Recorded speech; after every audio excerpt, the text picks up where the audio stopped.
और बहुत से लोगों को यह पता भी नहीं होगा कि तब से मायावती बहन जी ने साड़ी पहनना ही बंद कर दिया, उस समय सलवार पहनती हैं। ब्रह्मदत्त बीजेपी के एक नेता थे जो उस समय पहुंच के उस गेस्ट हाउस से उनकी प्राणों की सुरक्षा की थी और उनके इज्जत को बचाया था, जिसके लिए वो राखी बांधती थी। लेकिन मुझे लगता है कि उसके बाद केजरीवाल जी का प्रेशर रहा होगा कि नहीं नहीं, स्वाति माल को उठा के बाहर फेंको, विभव कुमार को बचाओ, क्योंकि विभव कुमार के पास हो सकता है कुछ ज्यादा आप पार्टी का खजाना हो। जो किया है वो विभव कुमार का मूल चरित्र है। सर नहीं किया तो ये गारंटी तो हो नहीं कि नहीं करेगा नहीं। हाँ बिल्कुल सही कह रहे हैं आप। तो मैं दूसरी बात कह रहा था कि एक व्यक्ति के पास दुस्साहस का ये चरम बिंदु स्पर्श करने की ताकत कहां से आती है कि साहब मैं चीफ मिनिस्टर के आवास में किसी को पीटूंगा। वह चेहरा जो तमतमा रहा है, जो इस प्रश्न से अवाक है, वो मान के चले थे कि बीजेपी को हम सब कुछ कहेंगे, कोई सवाल वाल पूछेगा नहीं, क्योंकि अखिलेश भाई सेट किए होंगे सब। लेकिन पत्रकारों को कौन सेट कर सकता है? वो अपने से सेट होते हैं विरोधी खाने में या सत्ता पक्ष के खाने में। बुरा मत मानिएगा, मैं अपनी ही बिरादरी की बात कर रहा हूं, उनको कोई सेट आउट नहीं करता। तो एक बिना सेट किया हुआ पत्रकार सवाल उठा दिया।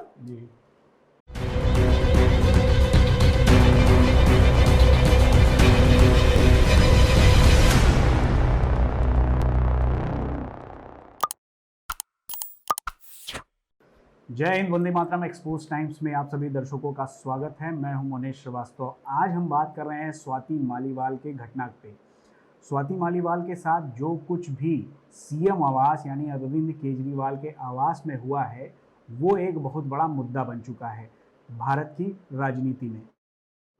स्वाति मालीवाल का आरोप है कि उनके साथ सीएम आवास में केजरीवाल के पीए, जो कि बर्खास्त हो चुका है, उसने मारपीट की। नाम है विभव कुमार।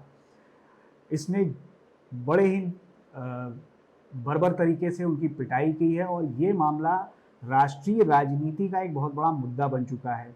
स्वाति मालीवाल महिला आयोग की अध्यक्ष भी रही हैं, महिलाओं के उत्पीड़न की आवाज़ उठाती रही हैं, लेकिन उन्हीं के साथ ये घटना होना कितना गलत है और जिस तरीके से इस पूरे मामले को केजरीवाल ही नहीं, उनकी पार्टी ही नहीं, उनके समर्थक भी इस पे केजरीवाल का ही समर्थन कर रहे हैं, विभव कुमार का समर्थन कर रहे हैं, जो आरोपी है, जिसने ये गंदी हरकत की है। और यहाँ तक आम आदमी पार्टी का कहना है कि ये पूरा घटनाक्रम बीजेपी के कहे अनुसार बीजेपी के द्वारा करवाया गया है। इस पे हम बात करेंगे और ये घटना जो चुनाव चल रहे हैं उसको कितना प्रभावित करेगा ये भी हम जानेंगे। और इसके लिए हम बात करेंगे अपने राजनीतिक संपादक डॉक्टर अरविंद कुमार सिंह जी से। तो वीडियो शुरू करें, बातचीत शुरू करें, उससे पहले आप सभी दर्शकों से अनुरोध है कि हमारे एक्सपोज टाइम्स चैनल को सब्सक्राइब जरूर कर लें, बेल आइकन प्रेस कर लें ताकि हर वीडियो का नोटिफिकेशन आप तक पहुंचता रहे। लाइक करें, कमेंट करें और शेयर ज़रूर करें। साथ ही अगर आप हमें आर्थिक सहयोग करना चाहते हैं तो इस QR कोड के माध्यम से आप कर सकते हैं। तो आइए बातचीत शुरू करते हैं डॉक्टर अरविंद कुमार सिंह से।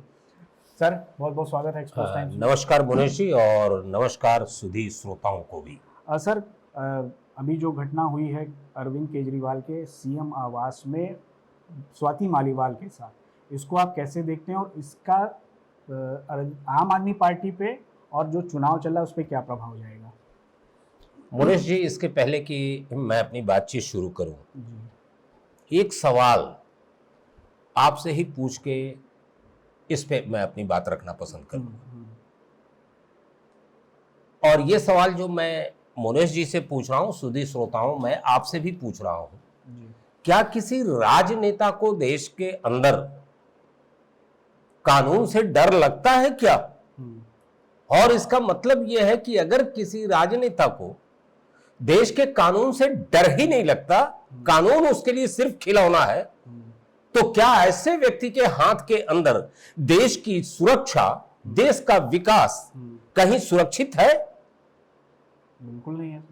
आज से अगर बहुत समय पहले चले जाएं, तो जनता के मन में भी राजनेताओं के द्वारा लगभग यह बैठा दिया गया था कि कोई भी राजनेता जेल की सलाखों के पीछे नहीं जा सकता, चाहे कितना बड़ा वो क्राइम कर ले, कितना बड़ा अपराध कर ले। इसके बहुत से एग्जाम्पल दिए जा सकते हैं। जी जी 1947 के बाद जनता चाहे जितने घोटालों का नाम सुन ले, चाहे जितने राजनेताओं के द्वारा किए गए कुकर्मों को सुन ले, लेकिन किसी राजनेता को 20 साल सजा आजीवन कारावास या जेल के अंदर जाने की स्थिति दिखाई नहीं दी। मुझे लगता है कि लालू यादव से ये इसकी स्टार्टिंग होती है, और उसके बाद भी लालू यादव जैसे व्यक्ति के द्वारा जेल में जाने के बाद भी वो राजनेताओं की जरा ठसक देखिए। वो बंदा आज भी गठबंधन का सिरमौर बनने का वकालत करता है, ठीक अली बाबा के 40 चोर के ऊपर अली बाबा की तरह बैठने का, जो कन्विक्टेड हो चुका है, जिसमें अब डाउट ही नहीं है, सजा मिल चुकी है। लेकिन उसके बावजूद हमारा आज का मीडिया उस बंदे को चोर कहने में हिचकता है। जी। अब आइए आपके इस प्रकरण के ऊपर हम आपको लेके चलते हैं। स्वाति मालीवाल जी की जो घटनाक्रम हुआ है, यह अपने आप में दुर्लभ इसलिए है कि मुझे एक घटनाक्रम जी जो इसका थोड़ा ज्यादा भीभत्स रूप था, वो पूर्व में घटित हुआ था मायावती जी के साथ। वो एक गेस्ट हाउस के अंदर वो कांड हुआ था जी। जिसमें सपा पार्टी के गुंडों ने उनकी साड़ी उतारने का प्रयास किया था, और बहुत से लोगों को यह पता भी नहीं होगा कि तब से मायावती बहन जी ने साड़ी पहनना ही बंद कर दिया, उस समय सलवार पहनती हैं। ब्रह्मदत्त बीजेपी के एक नेता थे जो उस समय पहुंच के उस गेस्ट हाउस से उनकी प्राणों की सुरक्षा की थी और उनके इज्जत को बचाया था, जिसके लिए वो राखी बांधती थी। ये स्वाति मालीवाल जी का तो राखी बांधने का तो संबंध नहीं है केजरीवाल जी से, तो बचाया भी तो नहीं केजरीवाल, लेकिन घटनाक्रम उससे कमोबेश लगभग उसी तरह की है। जब एक चीफ मिनिस्टर का बर्खास्त पीए स्वाति मालीवाल को मारता है, पीटता है, धमकियां देता है और गांव देने की धमकी देता है, वो महिला बाहर निकलती है, थाने तक जाती है, रोती भी है, और कहते हैं कि फिर कोई फोन आया, और ये कह के कि बाद में रिपोर्ट लिखाऊंगी, घर चली जाती है। सारा प्रकरण ठंडे में बस्ते के अंदर जी। और एकाएक पीसीआर के ऊपर जो कॉल आई है उसके तहत दिल्ली पुलिस स्वाति मालीवाल के घर जाती है। आप पार्टी को यह लगता है कि यह प्रकरण अब तुल पकड़ जाएगा, हमारा न बोलना भारी पड़ जाएगा।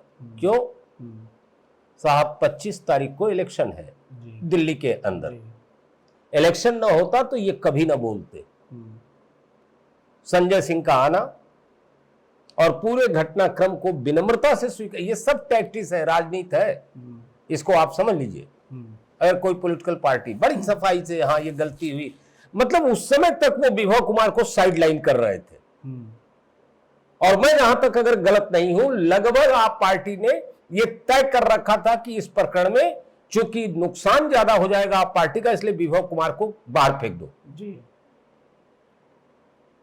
लेकिन मुझे लगता है कि उसके बाद केजरीवाल जी का प्रेशर रहा होगा कि नहीं नहीं, स्वाति मालीवाल को उठा के बाहर फेंको, विभव कुमार को बचाओ, क्योंकि विभव कुमार के पास हो सकता है कुछ ज्यादा आप पार्टी का खजाना हो, कुछ नहीं सूचनाओं के रूप में। कुछ नहीं ऐसा ये बताया जा रहा, क्योंकि ये जो विभव कुमार है बहुत लंबे समय से केजरीवाल के साथ है, और उन छोटे छोटे स्थानों पे रहा है जो जहाँ पे कुछ लोग ही जाते हैं।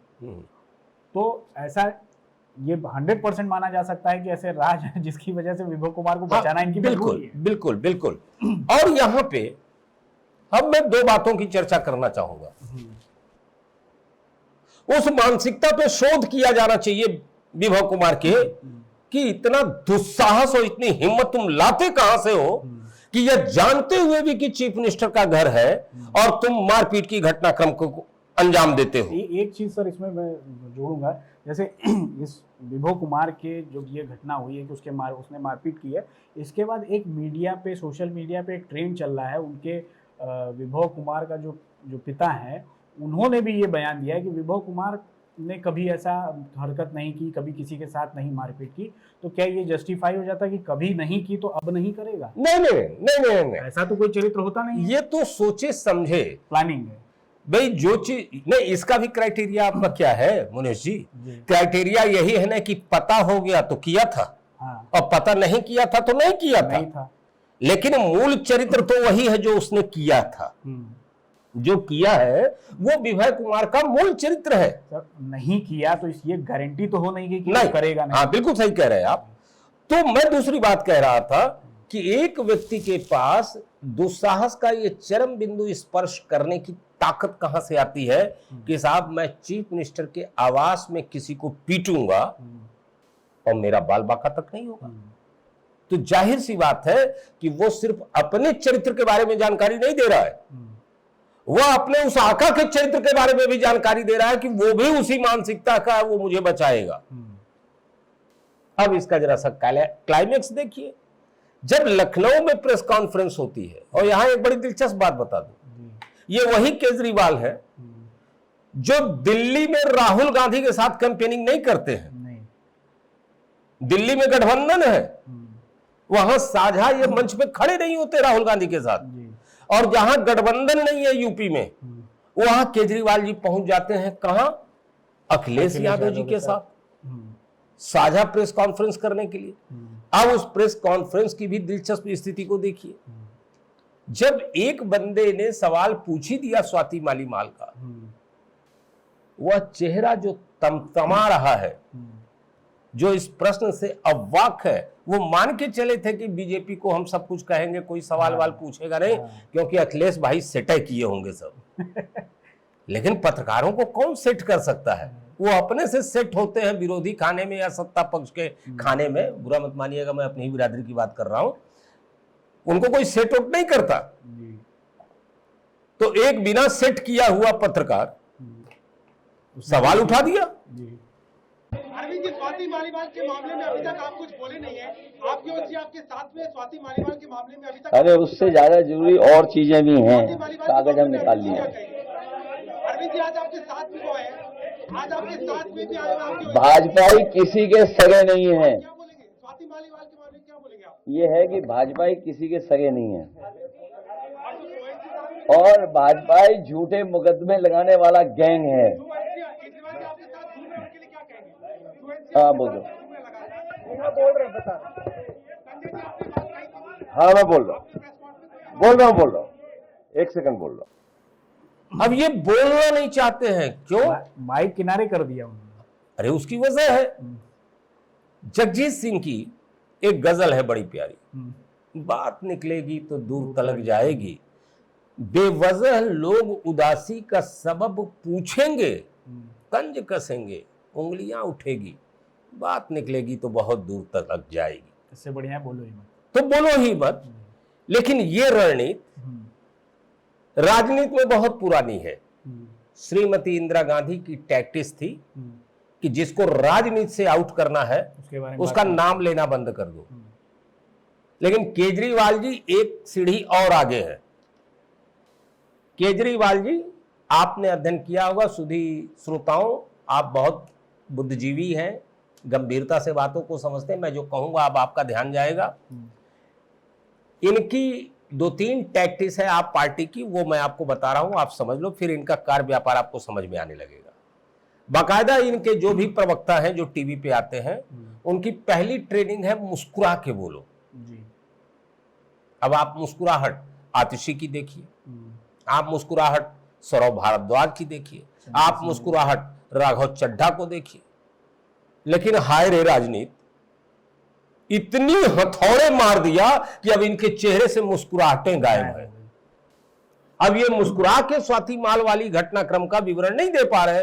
आतिशी जब आई थी प्रेस कॉन्फ्रेंस में, और देखिए किस तरह से उनकी आंखों की स्थिति, उनका कितना डिमोरलाइज था, और उससे ज्यादा डिमोरलाइज तो केजरीवाल जी थे। अब बताइए, जब सवाल पूछा जा रहा है केजरीवाल से लखनऊ में, तो बगल में वो बंदा बैठ के कह रहा है कि इससे भी बड़े मुद्दे हैं, जिसकी पार्टी ने मायावती जी की साड़ी उतारने का काम किया था गेस्ट हाउस में। तो जाहिर सी बात है उसके लिए तो मुद्दे और बड़े होंगे। ये कोई मुद्दा तो है ही नहीं है। और बगल में संजय साहब जी बगलगीर थे। कौन? संजय सिंह। हाँ, मैं बोल रहा हूं, माइक लेके बोल रहे थे, जो खुद स्वीकार कर चुके थे दिल्ली के अंदर कि हाँ ये घटनाक्रम हुआ है, विभव कुमार ने अभद्रता की है, उस पर पार्टी कार्रवाई करेगी और उस पर पार्टी कार्रवाई नहीं करेगी। केजरीवाल जी ने संज्ञान में लिया है। वो तो आतिशी के उससे पता चला कि संज्ञान तो लिए ही नहीं थे। इनको तो एक ही पक्ष ही पता था। विभव जी का पक्ष जब केजरीवाल जी ने कायदे से बताया होगा, तब इनको लगा होगा कि नहीं नहीं, हमको आतिशी को बाहर फेंकना है, विभव को बचाना है। और फिर हाय रे किस्मत, विभव को पुलिस टांग के लेके चली गई। अरे साहब, चीफ मिनिस्टर के आवास में 3 दिनों से पूरे देश के अंदर जो चर्चा चल रही हो, उस चर्चा के केंद्र बिंदु में जो बंदा हो, उसको आप बैठाए हो छिपा के, और चलो अगर उसने कुछ नहीं किया है, तो यह भी हम लोगों ने टीवी के ऊपर दृश्य देखा था कि लखनऊ में प्रेस कॉन्फ्रेंस चल रही थी और विभव कुमार की गाड़ी को आप पार्टी के कार्यकर्ता, मैं कार्यकर्ता उनको शब्दावली नहीं दूंगा, आप पार्टी के गुंडे, गुंडे का मतलब होता है कि हम मारपीट हर तरह की हरकत पे उतर जाएंगे, लेकिन जो टास्क दिया गया है उसे हम पूरा नहीं, उसे पूरा करके रहेंगे। कार्यकर्ता का तो मतलब है कि सही है तो सहयोग करेंगे, गलत है तो सहयोग नहीं करेंगे। तो ये तो गुंडे, गाड़ी को घेरा गया था और वहां जो है बात नहीं करने दिया जा रहा था मीडिया को। विभव कुमार जी अंदर बैठे थे। और इसका भी क्लाइमेक्स देखिए आगे। आगे उसी गाड़ी में फिर संजय सिंह भी बैठते हैं, उसी गाड़ी में केजरीवाल जी बैठते हैं, और फिर ये लोग जाते हैं। पता लगा पंजाब जा रहे हैं, यहां जा रहे हैं। पता चला कि वो बंदा तो लखनऊ में चीफ मिनिस्टर साहब के घर पे ही छिपा हुआ था जी, वहीं से गिरफ्तार और वहीं से अरेस्ट होता है। यहाँ पे एक छोटी सी अरेस्ट होने के साथ साथ उसने बेल के लिए अप्लाई भी कर दिया। हाँ, यस। अब हमने कुछ किया नहीं तो हमको जमानत क्यों चाहिए भाई? लेकिन बहरहाल, और वो भूल गया कि स्वाति माल का जो बयान दर्ज है वो 164 के अंतर्गत है, जिसमें अलग से साक्ष्य देने की जरूरत नहीं, महिला का बयान ही साक्ष्य माना जाएगा। अब इतने के बावजूद मुझे वो घटनाक्रम बनारस की याद आती है। बनारस के अगर पुराने लोग इसको सुन रहे होंगे तो आपकी याददाश्त को मैं ताजा कर दूं। वाराणसी में एक स्थान है नीलकंठ मोहल्ला, और ये वो जमाना था जब लल्लू सिंह नामक एक गुंडा वाराणसी में सिर चढ़ के बोलता था। उसी का एक गुर्गा था शिव सरदार। उसका इतनी हिम्मत बढ़ गई थी कि उसने नीलकंठ मोहल्ले में एक पुलिस के दीवान को गड़ासे से मार दिया, मर गया दीवान। और शिव सरदार वाराणसी से गायब हुआ, और वो भी जाके कहां छिपा था? जैसे विभव कुमार छिपे हैं, उसी तरह वो भी उस समय के तत्कालीन चीफ मिनिस्टर राम नरेश यादव जी के घर में जाके छिप गया था। उस समय सुधीजनों, पुलिस की इतनी हिम्मत नहीं थी कि चीफ मिनिस्टर के घर में घुस के खंगाल के किसी को अरेस्ट कर सके। तो उस समय के तत्कालीन वाराणसी शहर के जो एसएसपी थे, चूंकि पुलिस का दीवान मारा गया था, तो उसने इसका दूसरा तरीका निकाला, और शिव सरदार के द्वारा किया गया यह कृत्य लल्लू सिंह के इनकाउंटर के रूप में पूरा हुआ। पुलिस के द्वारा लल्लू सिंह को चटका दिया पुलिस ने। आज तो कम से कम पुलिस उस शीश महल को भी अंदर जाके देखने की क्षमता रखती है जिसके अंदर इन्होंने छिपा के रखा। लेकिन एक जो बात मैं मोनू जी कहता हूं, मेरे को खटक रही है, आपको क्यों नहीं खटक रही है, कि इतने दिनों से ये सब कुछ चल रहा है और पुलिस जो है सीसी कैमरा ही अपने कब्जे में लेने को तैयार नहीं है। सर, सीएम आवास की बात है तो वहाँ पे केजरीवाल या उनकी जो टीम है वो कुछ भी करवा सकती है। नहीं करवा। और एक वीडियो 60 सेकंड से कम का वीडियो मीडिया में रिलीज किया जाता है सिर्फ ये दर्शाने के लिए कि स्वाति मालीवाल जो बोल रही है वो झूठ बोल रही है। उसके न पहले का है न बाद का है। आजकल केजरीवाल जी को नहीं पता है, मैं बता दूं, 60 सेकंड, 35 सेकंड, 30 सेकंड, 15 सेकंड का टीवी पे विज्ञापन बनता है। साबुन का, अगरबत्ती का, यही सब बनता है। किसी घटनाक्रम को बयान करने के लिए यह बयान ठीक उसी प्रकार का जो है कट पेस्ट हुआ जिस प्रकार किसी भी व्यक्ति के, जैसे मुंशी प्रेमचंद का तमाम लेख हैं, उसमें से कुछ पैराग्राफ निकाल के कम्युनिस्ट कहते हैं कि मुंशी प्रेमचंद कम्युनिस्ट थे। मेरा ये मानना है कि ये अगर इतना वीडियो उनके पास है तो पूरा तो होगा ना वीडियो। मैं दूसरी बात कह रहा हूं कि पुलिस जब स्वाति मालीवाल को ले गई तो कम से कम उसको सबसे पहले सीसी कैमरे को अपने कब्जे में करके वो सारे वीडियो अपने कब्जे में लेने चाहिए। अभी तक मुझे ये खबर नहीं है कि वो सब लिए गए कब्जे में कि नहीं लिए गए। लिए गए होंगे, अभी तक सामने नहीं आया। हो सकता है, ये भी हो सकता है कि बाद में वो सामने आए।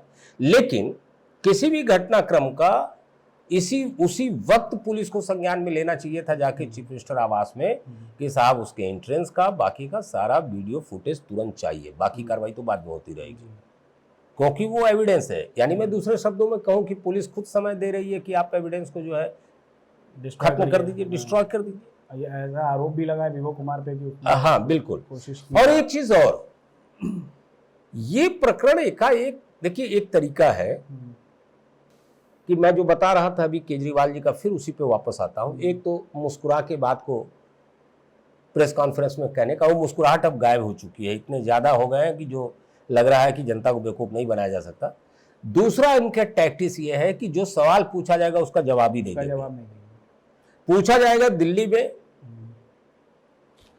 जब बिक्री बढ़ गई तो राजस्व शराब का घट कैसे गया, तो वो पक्का ये कहेंगे कि हमारी शिक्षा नीति बहुत अच्छी है, हमने मोहल्ला क्लिनिक खुलवाया है। अब भगवान जाने ये कोर्ट में भी जाके ऐसा ही बयान देते हैं कि नहीं देते हैं, मुझे नहीं मालूम। नहीं, कोर्ट तो इनको अपना मानती है। और कमाल की बात देखिए कि आजकल एक दूसरा ट्रेंड चला हुआ है, अंतर्यामी बन के सब बैठे हुए हैं। हमने जमानत नहीं मांगी कोर्ट से, लेकिन कोर्ट को लगा कि इन्हें जमानत चाहिए। सर मैंने वही कहा ना, उनको अपना मानती है, तो जमानत दे दिया केजरीवाल को। वो तो कह रहे थे कि हमारी गिरफ्तारी अवैध है। दूसरी बात, कल दिन पहले की बात है कि केजरीवाल सभा में बोल रहे हैं कि आप भाजपा को वोट देंगे तो मैं जेल में जाऊंगा, और आप मुझे वोट देंगे तो मैं आपकी सेवा में आ जाऊंगा। इसका मतलब कि ये अगर सत्ता में आ जाएंगे तो ये कोर्ट को मैनिपुलेट कर लेंगे। नहीं, अब एक बड़ी दिलचस्प बात, इस बंदे ने कोर्ट की जितनी धज्जियां उड़ाई हैं, किसी ने नहीं। अगर स्वाभिमानी कोई जज साहब हो, क्षमा कीजिएगा जज साहब, तो अब शब्द तो उचित नहीं होगा, बिना पानी के आपको डूब मरना चाहिए। अरे साहब याद कीजिए क्या क्या बाइंडिंग लगाई थी कि जितने भी इस संदर्भ में आरोपित हैं उनमें से आप किसी से नहीं मिलेंगे, उन्हीं से वो रोजाना मिल रहा है। सर ये संजय सिंह आरोपित नहीं है क्या? ये मीटिंग कर रहा है, या बर्खास्त विभव कुमार जी को लेके साथ में घूम रहा है, तो पूरी की पूरी वो धज्जी उड़ा रहा है। अब जज साहब संज्ञान में नहीं ले रहे हैं उसको, क्योंकि सोच रहे हैं कि चलो भाई धीरे धीरे कट जाए, फिर 1 तारीख को तो आ ही जाएगा। अब उधर है हेमंत सोरेन साहब कह रहे हैं कि उनको आपने छोड़ दिया, हुजूर हमें भी छोड़ दीजिए। वो भी एक सवाल है कि सर उनसे ऐसा सौतेला व्यवहार क्यों? हाँ, तो अब उनका संबंध नहीं अच्छा होगा, ये तो सारा खेल संबंधों का होता है। उनके पास मनु सिंघवी जैसे वकील नहीं है। हाँ, ये भी हो सकता है। हाँ, बिल्कुल। और उनके पास वो स्थिति भी नहीं होगी कि उनको राज्यसभा वगैरह में भेज सके। तो बहरहाल ये तो कहने की बातें होंगी। अच्छा, ये जो सर सामने आया मामला कि अभिषेक मनु सिंघवी को राज्यसभा में भेजना है आम आदमी पार्टी को, जो कि कांग्रेस के नेता हैं, और उस वजह से ये पूरी घटना हुई है। इसको आप कैसे देखते हो? क्या इस पे देखिए, कमाल की बात देखिए कि इससे एक चीज तो पता चल गया कि नेताओं का स्तर बहुत गिरा हुआ है। हमको कहीं से भेज दो, राज्यसभा जाना है, न कोई सिद्धांत है न कुछ है। और आपको 20 ऐसे उदाहरण मिल जाएंगे जो यहाँ से नहीं रहा तो वहां से, वहां से नहीं रहा तो वहां से, और ये कर करा के 3 तकड़म करके राज्यसभा पाने के लिए कुछ भी कर सकते हैं। और सबसे बड़ी बात है कि जो सुविधाएं हैं वो सुविधाएं तो पाने के लिए किसी स्तर तक जा सकते हैं। मैं दूसरी बात सोच रहा हूं कि अगर आज की तारीख में संसद चल रहा होता तो वो लोकसभा और राज्यसभा अपने सदस्य की पिटाई के ऊपर क्या एक्शन लेता? ये भी बड़ा सवाल है। ये सोचिए जरा क्या स्थिति बनती। और एक और चीज, बार बार ये एक चीज को कहते हैं कि साहब जब उठाया जाता है स्वाति मालीवाल की पिटाई का तो ये कहते हैं मणिपुर पे नहीं बोल रहे हैं। अब लोगों की याददाश्त बड़ी कमजोर है, इसीलिए नेता मिसगाइड करते हैं। लोकसभा के अंदर प्राइम मिनिस्टर का मणिपुर के ऊपर बाकायदा लेक्चर है, जाइए देखिए सुनिए। और ये भागे हैं लोकसभा को छोड़ के, सभी उस पर डिबेट नहीं करना चाह रहे थे, वॉकआउट किया है इन सबों ने। तो किस मुंह से आप बोल रहे हैं कि प्राइम मिनिस्टर ने जो है वो मणिपुर के ऊपर बोला ही नहीं? पूरा रिकॉर्डेड भाषण है लोकसभा के अंदर और मणिपुर के ऊपर ही है। लेकिन अब इसको क्या कहा जाए, नरेशन बनाना है सब कुछ। और एक नई चीज राजनीति में चल रही है मोनेश जी, आप देखिए, आंख के सामने आपकी मर्डर हो जाएगा, आपके सामने जो है रेप हो जाएगा, आंख के सामने बलात्कार हो जाएगा, बस उसको कंट्रोवर्शियल बनाना है। एक तो कोई वीडियो डाल दीजिए, कोई वक्तव्य दिला दीजिए किसी से, अब उसके बाद ये वाद विवाद शुरू, 10 तो उधर खड़े हो जाएंगे, 10 तो इधर खड़े हो जाएंगे, जज साहब तो अलग खड़े हैं सुप्रीम कोर्ट में, और उसके बाद ये लिसोड़ा हो गया और कहीं कुछ नहीं होना है। जो कल्पित है, जिस व्यक्ति ने ये सारा हरकत किया है, वो मस्ती में अपनी जिंदगी गुजार लेगा, क्योंकि वो जानता है कि हिंदुस्तान के किसी कोर्ट के अंदर इतनी जल्दी सजा कहाँ होनी है, और सजा होनी भी है तो क्या होनी है।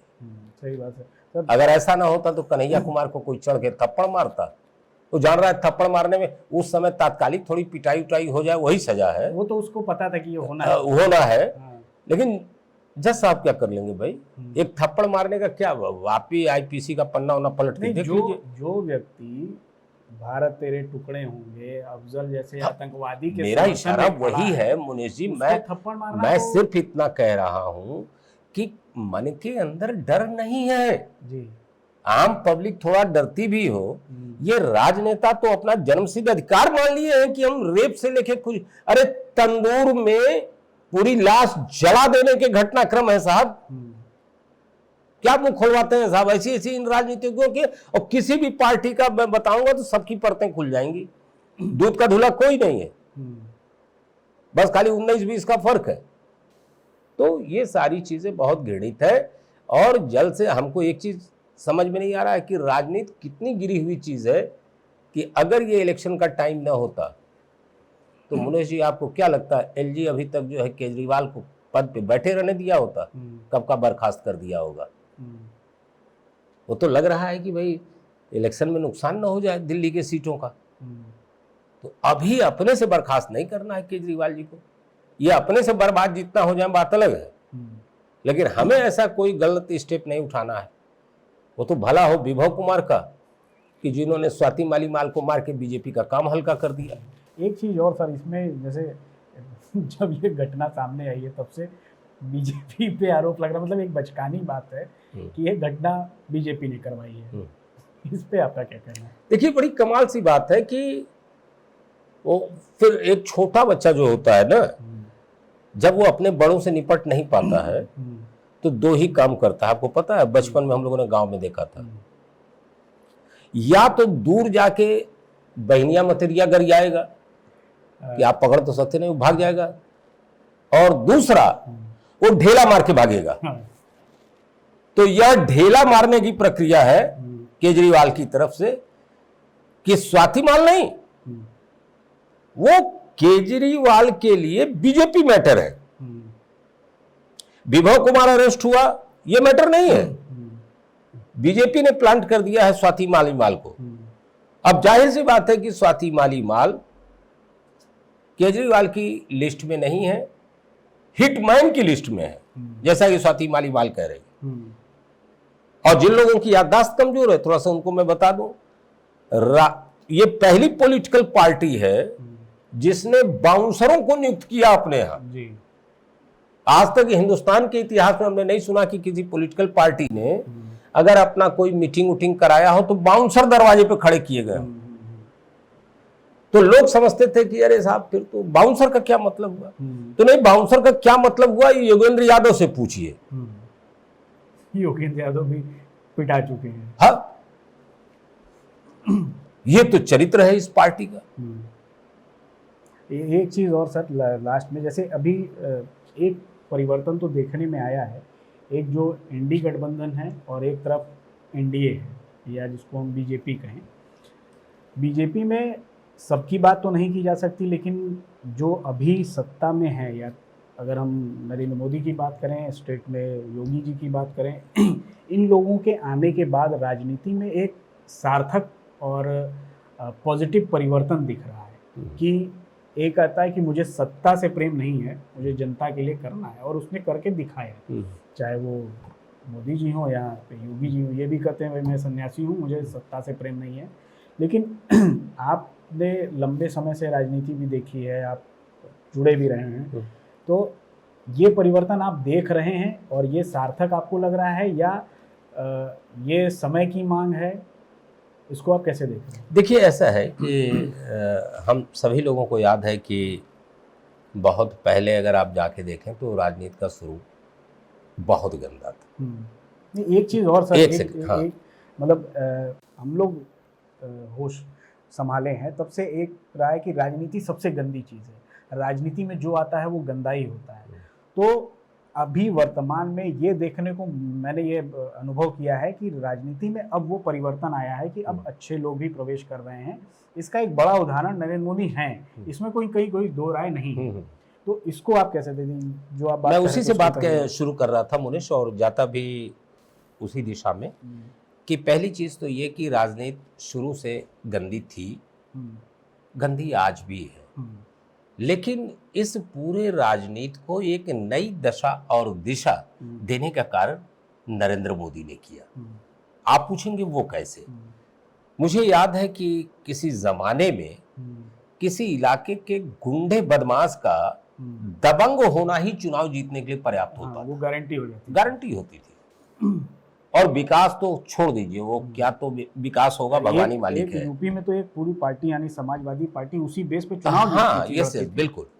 लेकिन मुझे याद है कि जब यूपी में ये समाचार फिल्टर होके आता था, मैं फिल्टर शब्द कह रहा हूँ, कि गुजरात में बहुत विकास हुआ है, गुजरात मॉडल की बात होने लगी, तो उसको जो है विपक्षी पार्टियों ने नकारने का प्रयास शुरू किया। वो क्रेडिट नरेंद्र मोदी को देना नहीं चाहते थे, लेकिन वो सिर चढ़ के धीरे धीरे बोलने लगा, और वह गुजरात मॉडल इस लेवल तक हुआ कि एकाएक राजनीति में ये अपरिहार्य स्थिति आके बन गई कि अब जो डेवलपमेंट नहीं करेगा वो चुनाव नहीं जीत पाएगा। और मैं ये श्रेय नरेंद्र मोदी को दूंगा, क्योंकि उन्होंने इस चीज को स्थापित किया राजनीति के अंदर, और उस दिशा में देश की गाड़ी चल पड़ी। दूसरा, राजनीति में शुरुआती दौर में पैसे वाले, दबंग और गुंडे बदमाशों की खोज होती थी, लेकिन राजनीति में नरेंद्र मोदी ने एक ट्रेंड शुरू किया कि समाज के जितने अच्छे लोग हैं उनको जोड़ने का प्रयास किया जाए। जैसे उदाहरण के तौर पे, चाहे आर्मी पर्सन्स हो, उद्योगपति हो, खिलाड़ी हो, शिक्षक हो, सम्मानित व्यक्ति हो, और इस पार्टी ने उनको मैक्सिमम लेवल पे जोड़ा। फिर मुझे याद आता है कि फिर उसी कड़ी में वो किरण बेदी का जुड़ना जाके दिल्ली में, तमाम ये सब एग्जाम्पल है। तो एक अभी आईपीएस जो आपके तमिलनाडु में है, अन्नामलाई, ये भी एक अच्छी छवि। मैं ब्रॉड परिप्रेक्ष्य में कह रहा हूँ, तो ये सभी लोग उसी के पार्ट हैं। तो ऐसे में ये श्रेय तो जाता है। फिर राजनीति में उन लोगों का पदार्पण हुआ जिनकी आकांक्षाएं आर्थिक लेवल पे न्यूनतम थी। जैसे अब योगी आदित्यनाथ को आप आर्थिक लेवल पे उनकी भूख क्या हो सकती है?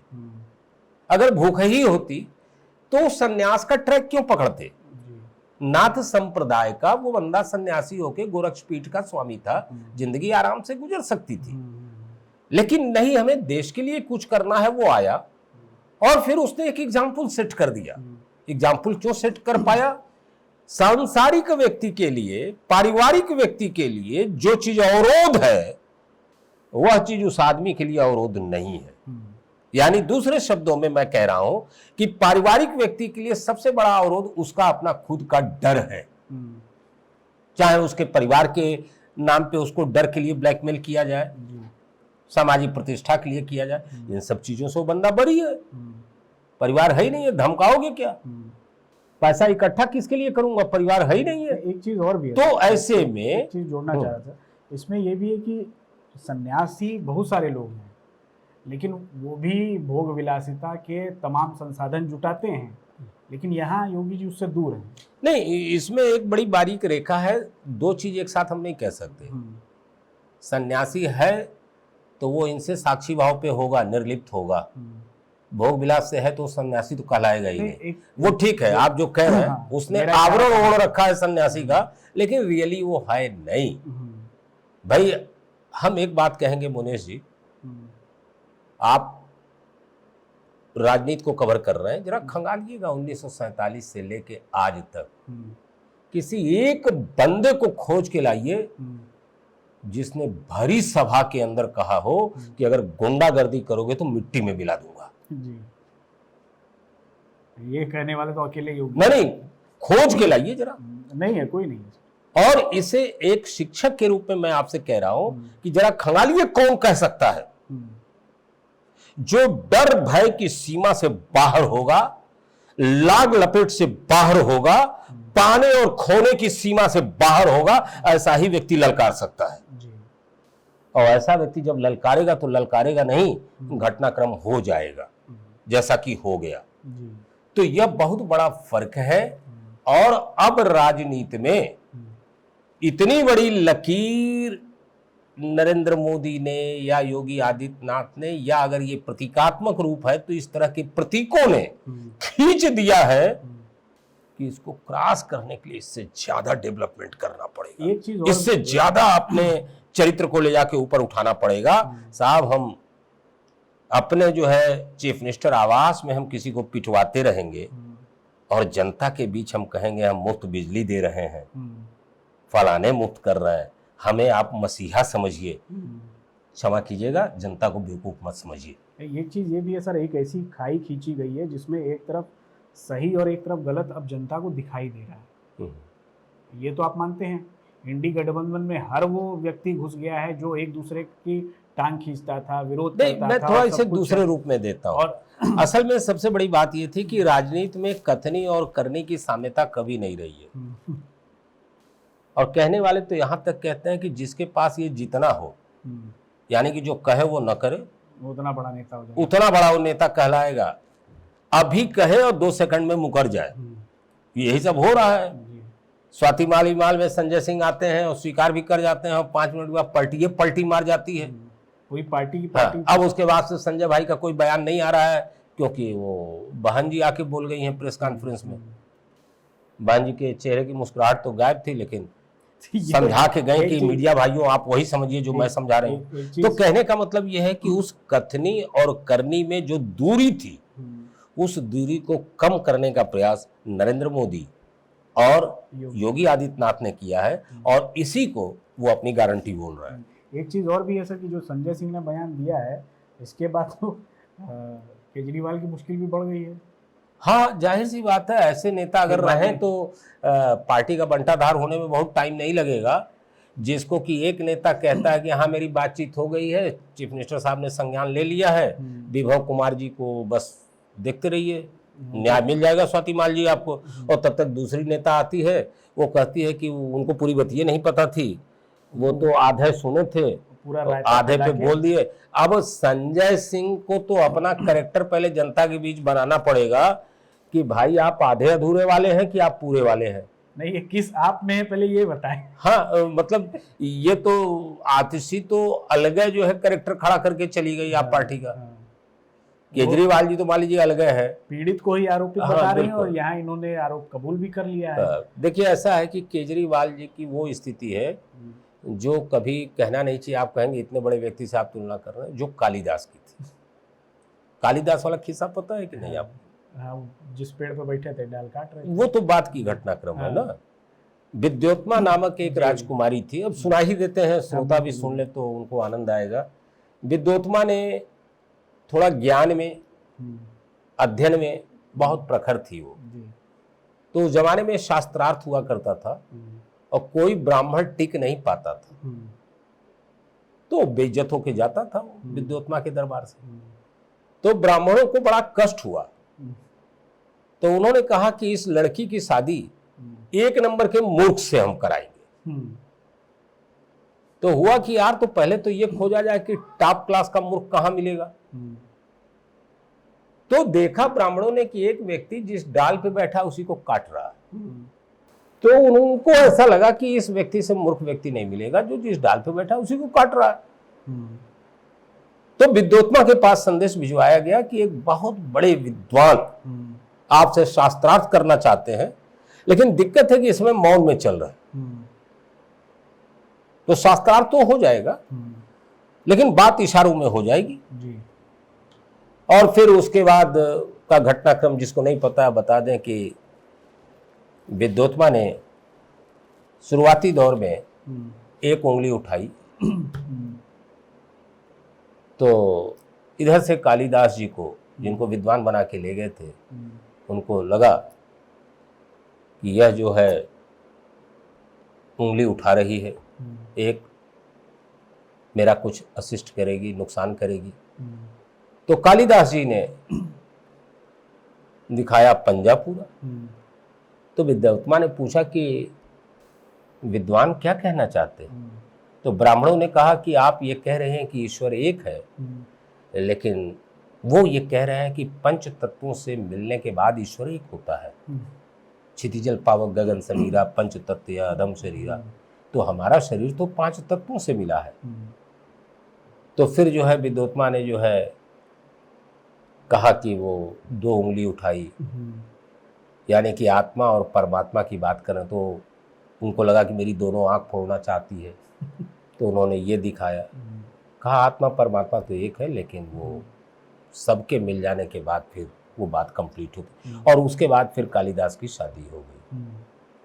और फिर वो है कि खिड़की के बाहर जब देखा ऊँट को जाते उष्ट उष्ट कहने लगे, तब विद्योत्मा को पता चला कि कितने बड़े विद्वानों से। तो अभी तो केजरीवाल जी खुश हो रहे हैं कि हमारे पास बड़े बड़े विद्वान हैं, संजय सिंह, आशीष, सौरभ भारद्वाज, राघव चड्ढा। बाद में पता चलेगा ये सब जिस डाल पे बैठे उसी को काट रहे हैं। जिस डाल पे संजय बैठे तो उसको आशी काट दी। अब संजय जब से गिरे हैं समझ नहीं पा रहे हैं कि दोबारा प्रेस कॉन्फ्रेंस करें कि ना करें।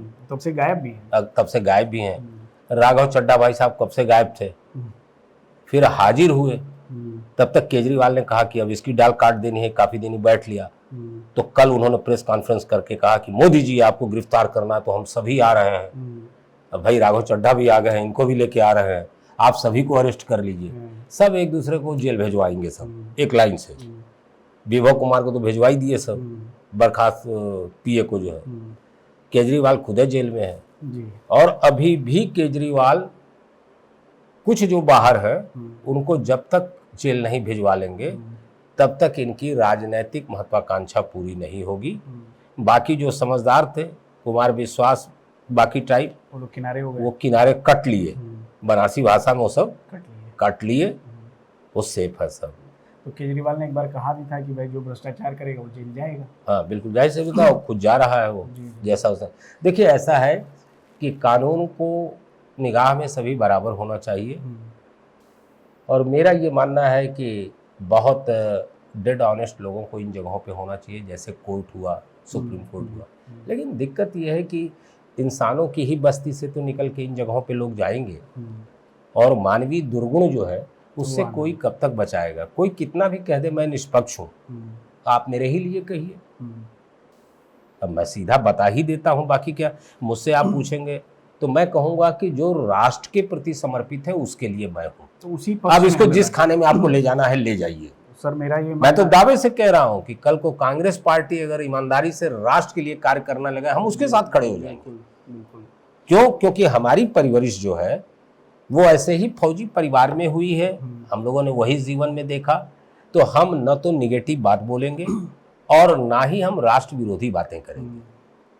अब इसको भी आप खाने में रखना चाहें तो आप रख लीजिए, जिस खाने में रखना चाहें। मेरा तो ऐसा मानना है कि निष्पक्ष और विपक्ष सबके मन में होता है, निष्पक्ष जैसा कुछ होता नहीं है। नहीं आप कहीं होंगे। जब तक और हम मतलब किसी भी क्षेत्र में हम काम कर रहे हैं उसका पक्ष सिर्फ और सिर्फ राष्ट्रवाद होना चाहिए। बिल्कुल, मानव कल्याण ये अभिष्ट है जी। हमने अगर मानव शरीर पाया है तो हम मानव कल्याण ही हमारा अंतिम लक्ष्य होना चाहिए। और जाहिर सी बात है कि यह कल्याण तो हम तभी कर पाएंगे जब राष्ट्र जिंदा रहेगा, और राष्ट्र के जिंदा रहने के लिए राष्ट्र के साथ खड़ा होना बहुत जरूरी है।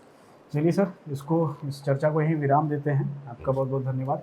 तो हमने बात की केजरीवाल पे, आम आदमी पार्टी पे, राजनीति किस स्तर पे पहुंच गई है। आज की जनता एकदम साफ साफ देख रही है, और वर्तमान समय एक ऐसा आ चुका है जब भारत में जो राजनीति चल रही है उसमें जनता का हर व्यक्ति अपनी सहभागिता निभा रहा है।